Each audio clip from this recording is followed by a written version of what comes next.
नमस्कार, मनीषा रेसिपीमध्ये तुमचे सर्वांचे स्वागत आहे. आज आपण काळ्या मसाल्याचं शेवग्याची शेंग आणि बटाट्याची भाजी असं मिक्स कालवण करणार आहोत. तर त्यासाठी आपल्याला कांदे असे आपल्याला गॅसवर भाजायचे आहेत. गावी आपण असे चुलीवर भाजून घेतो. तर आपण इथे गॅसवर असे 4 भाग करायचे आणि जाळीवरती भाजून घ्यायचे आहे. गॅस मी मंद ठेवलेला आहे. तोपर्यंत आपण सर्व शेवग्याच्या शेंगा सोलून घेणार आहोत आणि त्याचे 2 ते 2.5 इंचच्या मापावरती आपण अंदाजे पीस कट करून घेतलेले आहेत. पाहू शकता तुम्ही, जेणेकरून ते आपल्याला खायला सोपे जातील. आपल्या पद्धतीने आपण ते करून घ्यायचे आहे. फार लांब लांब केले तर मग खाताना आपल्याला तो व्यवस्थित खाता येत नाही. त्यामुळे फार मोठे नाही आणि एकदम बारीकही नाही, असे 2 ते 2.5 सेंटीमीटरचे आपण ते पीस कट करून घेत आहोत सगळे आणि त्याची सालही काढून घेत आहोत. तर जेवढी साल निघेल तेवढी काढून घ्यायची आहे. अगदी पूर्ण नाही काढली तरी चालते. ती उलट खायला ती छान असं खाता येतं व्यवस्थित. तर आता माझ्या सर्व शेंगा अशा साल काढून झालेल्या आहेत. आता आपण याबरोबर 2 बटाट्याची सालं काढून घेणार आहोत आणि आपल्याला ह्या बटाट्याचीही फोडी करून आपल्याला शेंगांबरोबर हे शिजवून घ्यायचं आहे. एकीकडं आपले कांदेही चांगली भाजत आहेत. मी मधून त्याला थोडंसं आलटी-पलटीही करून घेते. म्हणजे ती छान भाजली जातील दोन्ही बाजूंनी. आपण थोडंसं आता फास्ट गॅसवरती त्याला व्यवस्थित भाजूया. पाहू शकता त्याचे टरफलं उडत आहेत वरची आणि छान आपला हा कांदा भाजून झालेला आहे आता. आता मी शेवग्याच्या शेंगा आणि बटाटा पाण्यात घालून ठेवला आहे जरा वेळ. आता आपल्याला मसाला तयार करायचा आहे. तर आपण मसाला तयार करायला पहिलं मी खोबऱ्याचे बारीक पातळ पीसेस कापून घेते, जेणेकरून आपल्याला ते मिक्सरला व्यवस्थित बारीक करता येतील.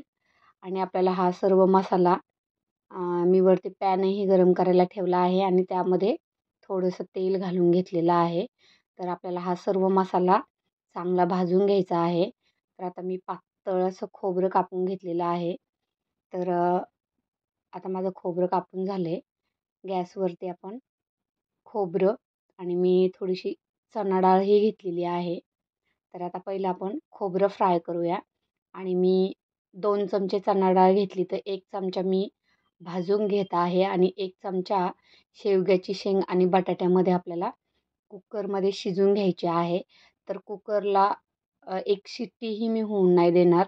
असं थोडा वेळ आपल्याला एक शिट्टी व्हायच्या आधीच गॅस मी बंद करणार आहे. म्हणजे आपल्या शेंगा अशा गाळ होणार नाही. अर्धवटच शिजवून घ्यायच्या आहे आपल्याला आणि त्यानंतर बाकी आपण त्या भाजीमध्ये शिजवणार आहोत. तर आता आपण मसाला भाजायचा आहे. मी 1 चमचे धने, अर्धी वाटी छोटीशी शेंगदाणे घेतले आहे, 4 ते 5 लाल मिरच्या घेतलेल्या आहे आणि आपण जो आत्ता गॅसवरती कांदा भाजलेला आहे, तो परत असा छान याच्यावरती परतून घ्यायचा आहे मग तेलावरती. तर आता आपलं मंद गॅसवरती आपण हे सर्व छान असं परतून घेऊया. तोपर्यंत 5 ते 6 पाकळ्या मी याच्यामध्ये लसूण टाकलेला आहे आणि 1 चमचा जिरं घालून घेतलेला आहे. तर आता हा वरचा मसाला भाजेपर्यंत मी खाली कोथिंबीर निवडून घेते आणि कोथिंबीरही आपल्याला निवडून स्वच्छ धुवून तीही आपल्याला पुढचा भाग आपल्याला फोडणीसाठी वापरायचा आणि देठाचा भाग आपल्याला खोबऱ्यामध्ये वाटण करायचं आहे, म्हणजे छान त्याची टेस्ट उतरते. तर आता माझी कोथिंबीर मी एकीकडे निवडून घेत आहे आणि एकीकडं आपण छान वरती मसाला परतवायला टाकलेला आहे. गॅस एकदम मी मंद ठेवलेला आहे, म्हणजे आपला मसाला जळणार नाही आणि माझे इतरही कामं इकडे एका साईडला होतात. तर आता कोथिंबीर माझी निवडून झाली. मी ती स्वच्छ धुवूनही घेतली. त्याचे देठ मी वाटण्यासाठी मसाल्यामध्ये घालून घेतले आहे. जे खोबरं आणि मी डाळ भाजून घेतलेली होती त्यामध्ये मी मिक्स केलं. आता मी यावर थोडेसे तीळ भाजायला टाकलेले आहे. तीळ मी सगळ्यात लास्टला टाकलेले आहे, जेणेकरून ते जास्त लाल किंवा जळणार नाही. म्हणून हे बाकीचे मसाले माझे भाजत आल्याच्या नंतर मी तीळ घातलेले आहे. आता मी आलं आणि लसूणची पेस्ट करून घेत आहे. मी 1 इंच आलं बारीक पातळ काप करून मिक्सरला आलं व लसूण एकत्र बारीक करून घेतला आहे. आता तो मी प्लेटमध्ये काढून घेते आणि याच आपल्याला आलं लसूणच्या मिक्सरच्या भांड्यामध्ये आपल्याला थोडंसं खोबरं फोडणीला बारीक करून घ्यायचं आहे. तर मगाचं खोबरं मी तेलावर परतून घेतलेलं आहे. तर ते मसाल्यासाठी मी घेतलं होतं आणि हे जे आता मी थोडंसं खोबरं घेत आहे हे आपण फोडणीसाठी घेतलेलं आहे. यामध्ये मी थोडीशी कोथिंबिरीची देठही वाटून घेतलेली आहे. तुम्ही पाहू शकता हिरवं सफेद असं मस्त हे वाटण झालेलं आहे. तर आता मी ते काढून घेते प्लेटमध्ये. हे सर्व आपल्याला फोडणीसाठी वापरायचं आहे. आता आपण जो हा मसाला सगळा भाजलेला आहे तो आपण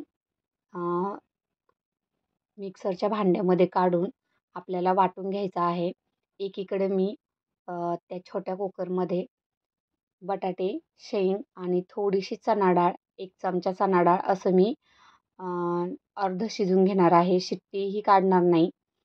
नाहीतर आपण जास्त शिजवलं तर शेंगांचा अगदी गाळ होतो. मग ते आपल्याला खायला चांगल्या वाटत नाही. तर आता पाहू शकता माझा मसाला छान भाजून झालेला आहे आणि तो मी असं तेल बाजूला करून सर्व मिक्सरच्या भांड्यामध्ये काढून घेते. तर सर्व मसाला काढून झाला की थोडा आपल्याला तो थंड करायचा आहे आणि त्यानंतरच मिक्सर लावायचा आहे. तर आता मी थोडंसं आधी थंड होऊ देते आणि त्यानंतर थोडंसं असं पाणी घालून बारीक पेस्ट करून आपल्याला मसाल्याचं वाटण करायचं आहे. तर आता मी कढई गरम करायला ठेवलेली आहे आणि त्यामध्ये 2 चमचे तेल घालून घेतलेलं आहे आणि आता आपण छान फोडणी करणार आहोत. आणि आता फोडणीसाठी मी कढीपत्ता, आलं लसूण, खोबरं आणि कोथिंबिरीचं वाटण, 1 चमचा हळद, 1 चमचा लाल मिरची पावडर, 1 चमचा मसाला, 1 चमचा धना पावडर असं सर्व घालून घेतलेलं आहे आणि थोडीशी कोथिंबीरही घातलेली आहे. हे छान आपल्याला हलवून घ्यायचं आहे आणि त्यावरती आपण जे आत्ता मसाले भाजून वाटण केलेलं आहे ते आपल्याला याच्यावरती तेलावर चांगलं परतून घ्यायचं आहे. म्हणजे तेही चांगलं तेलामध्ये भाजून निघतं आणि हे सर्व छान परतून झालं की आता आपल्याला मी मिक्सरमध्ये जेवढं आहे तेवढं सर्व टाकून घेतलेलं आहे. तर आपल्याला हे छान असं तेल सुटेपर्यंत मस्त परतून घ्यायचं आहे. छान असं परतलं की मग वरून आपल्याला आपण छोट्या कुकरमध्ये जे बटाटा आणि शेंगा शिजवून घेतलेले आहेत ते आपल्याला याच्यावर घालायचे आहे आणि ते आपल्याला परत शिजवून द्यायचे आहे. कारण आपण त्या खूप जास्त प्रमाणात शिजवलेल्या नाही आहे. इकडं आपला मसाला तयार होईपर्यंत आपण तिकडं त्या कुकरला गरम शिजवून घेतलेले आहे. म्हणजे आपली भाजी पटकन होईल आणि लवकर शेंगा शिजल्या जातील. तुम्ही जर डायरेक्ट टाकल्या असत्या तर त्या लवकर शिजल्या नसत्या. म्हणून आपण थोड्याशा तिकडून वाफळून घेतलेल्या आहे आणि यामध्ये आपण थोडीशी चणा डाळही वाफळून घेतलेली आहे. पाहू शकता तुम्ही ती. आता मस्त आपलं हे छान आपण एकत्र करून घेऊया मसाला, शेंगा, बटाटा. कारण या शेंगांनाही मग मसाल्याची चव लागली जाते. तर आपण थोडीशी छान असं मसाला परतून घेऊया आणि मग त्याच्यानंतर आपण मिक्सरमध्ये थोडंसं पाणी घालून तो मिक्सरचं भांडं धुवून आपण वरून याच्यावरती पाणी घालून घ्यायचं आहे. म्हणजे मिक्सरच्या भांड्याला जो मसाला लागलेला आहे तो आपला या भाजीमध्ये सर्व मिक्स होईल. यावर मी 1 चमचा पहिले मीठ घालून घेतलं आहे. म्हणजे आपल्याला छान ते पाण्याबरोबर मिक्स होऊन जाईल आणि मी शेंगा शिजवतानाही थोडंसं मीठ घातलं होतं. म्हणजे त्या शेंगाही चवदार होतात. म्हणून आत्ता इथे थोडं मीठ आणि आधी मी शेंगा आणि बटाट्यांना अर्धा चमचा मीठ घालून घेतलं होतं. तर आता आपल्याला भाजीमध्ये पाणी घालताना पाणी गरम करून घ्यायचं आहे. म्हणजे आपल्या भाजीची चव कमी होत नाही. आता पाहू शकता मी पाणी गरम करून यामध्ये घातलेलं आहे.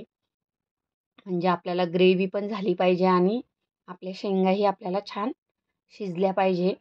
तर आता आपलं हे झाकण ठेवून आपल्याला शिजवून घ्यायचं आहे.